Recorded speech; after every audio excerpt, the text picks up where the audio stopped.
వెళ్తున్నారు మార్గంలో ఒక పెద్ద సమస్య. ఈ దినం నువ్వేలైతే ఇక్కడికి ఒక సమస్యతో వచ్చావో, ఎలాగైతే ఈ జాతర స్థలానికి ఒక బాధతో వచ్చావో,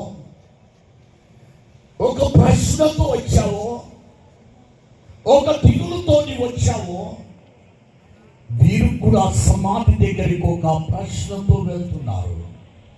ఆ బండ ఎవరు తొలగిస్తారు? ఆ బండ ఎవరు తొలగిస్తారు?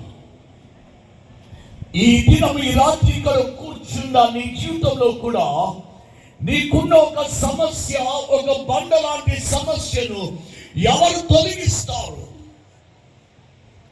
నా ఇంటిలో నాకున్న ఆర్థిక ఇబ్బందులనే బండ ఎవరు తొలగిస్తారు?